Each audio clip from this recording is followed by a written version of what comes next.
Boa tarde a todos os presentes, todos que nos assistem.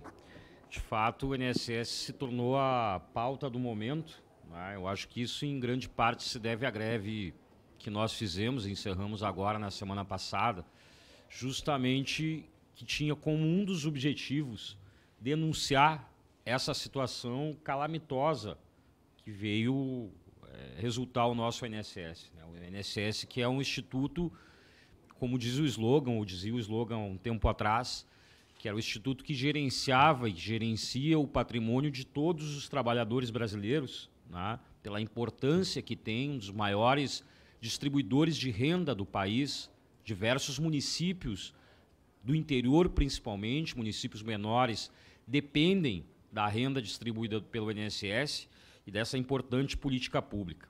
E, infelizmente, nós vemos chegar a uma situação calamitosa. Eu acho que essa é a palavra para descrever a situação do INSS. É uma calamidade ao que vem sendo desferido contra o INSS durante vários anos, né? Não é de hoje a situação, não é desse governo, é uma coisa que se arrasta há vários anos, né? E nós temos, talvez, a tratar de problema de atendimento do INSS, nós temos talvez um dos principais problemas, que foi inclusive pauta da nossa greve, que é justamente a falta de servidores. Só para terem uma ideia, de 2015 até 2020, houve uma redução pela metade do quadro de servidores do INSS. Éramos, em 2015, cerca de 40 mil servidores, chegando em 2020 a 20 mil servidores. E hoje somos pouco menos de 20 mil servidores no INSS. Apesar disso, a produção do INSS, a análise e concessão de benefícios, neste mesmo período, cresceu em 30%. Foi 30% maior do que era em 2015. Isso se deve, em parte, evidentemente, aos investimentos de automação que o INSS tem feito, mas, sobretudo, uma sobrecarga de trabalho por parte dos servidores do INSS que restaram na autarquia, que tem que suprir o seu trabalho e ainda o trabalho daqueles que se aposentaram. E mais ainda, tem que cumprir um aumento da demanda, que nós temos visto aí toda vez em tempo de crise econômica, de pandemia, como nós tivemos agora, uma corrida por parte da população ao INSS como uma salvaguarda, tá? Para buscar uma fonte de renda, já que não encontra emprego no mercado formal de trabalho, vão buscar nas políticas públicas uma forma de sobreviver. Então teve um aumento, sim, da demanda do INSS e os poucos servidores que restaram, né, insuficiente para atender toda essa demanda. E eu acho que o próprio INSS fez uma avaliação no ano passado, uma nota técnica, fazendo uma conta, encaminhando aqui para o Ministério da Economia uma demanda de 7.500 servidores, uma conta que eu particularmente julgo subvalorizada, né, pela quantidade. O próprio Ministério Público já falava em 2018 da carência, do déficit de 18 mil servidores no INSS para suprir a demanda necessária. O INSS reconhece a necessidade de contratação imediata de 7.500 servidores. E desde então nós não tivemos realização de concurso público algum. O que resulta essa não realização de concurso público? Primeiro, existe uma sobrecarga, isso reflete no processo de trabalho do INSS, uma sobrecarga dos servidores que permanecem no órgão. E essa sobrecarga leva a adoecimento, leva a uma série de problemas que debatemos, inclusive, com o INSS durante a greve, durante a mesa de negociação, diversos problemas. Segundo, leva o governo à instalação de um regime de trabalho que é essencialmente produtivista. Ou seja, não é a prioridade por parte do governo a realização, a execução da política pública, mas sim tapar o buraco. O cobertor é curto, então nós vamos tapar o buraco. Deste modo, como eles procuraram suprir a falta de servidores, já que não queriam, o governo não quer contratar. Primeira coisa, a criação do que eles chamam de INSS digital. Ou seja, retirar os 90 e poucos serviços que eram prestados gratuitamente nas agências da Previdência Social. Isso aconteceu ao longo do ano de 2020. Retiraram praticamente todos os serviços da Agência da Previdência Social e colocaram esses serviços disponíveis nos canais remotos, no Meu INSS. Um sistema em que as pessoas precisam acessar o celular ou o computador para serem atendidas, para terem acesso a essa política social.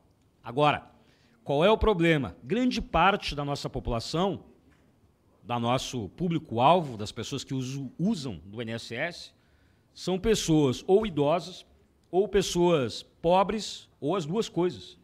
Pessoas que não têm acesso à tecnologia. E uma tecnologia de uma dificuldade absurda de se utilizar. E eu mesmo, enquanto servidor do INSS, bastante esclarecido, tenho dificuldade de utilizar o meu INSS, por exemplo, para resolver problemas dos meus pais.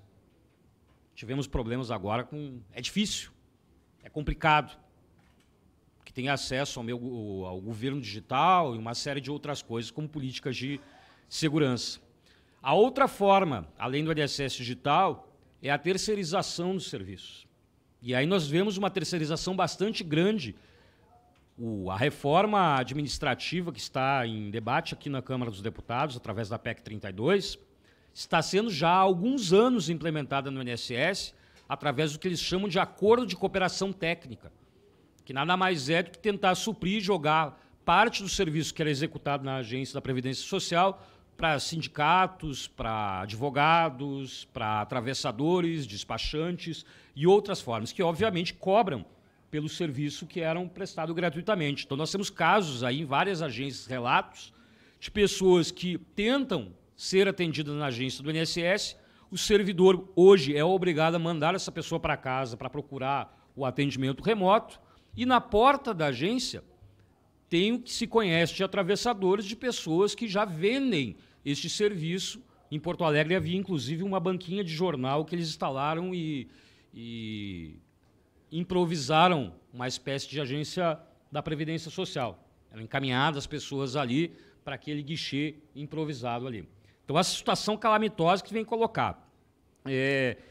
E outra, nós temos a política de governo, e isso dá para ver por uma série de medidas, aí, inclusive a medida provisória 1113, que foi encaminhada agora, se formos ver a justificativa dessa medida provisória, ela não é para melhorar o atendimento, ela não é uma medida provisória antifraude, ela não é outra coisa. O principal argumento ali é redução de gastos.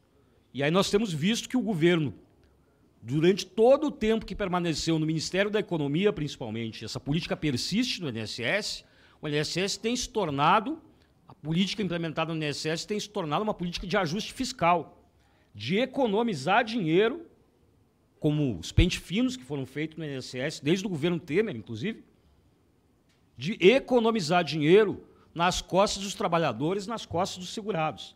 Então, essa situação calamitosa, que é o que nós precisamos debater e é o que nós precisamos mudar aqui no país.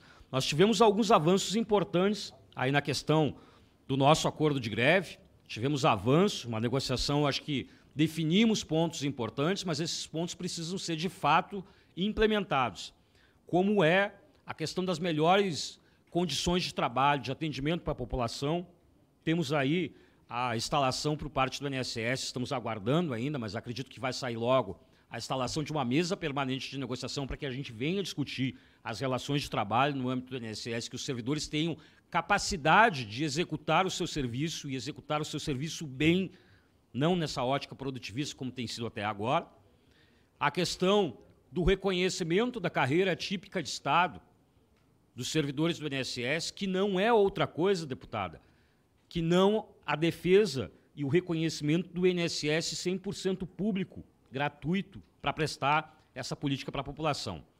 E, sobretudo, por fim, a questão da recomposição salarial, para corrigir uma distorção histórica de sermos nós do INSS servidores técnicos do INSS e analistas, os únicos do Executivo Federal que temos vencimento básico menor do que o salário mínimo.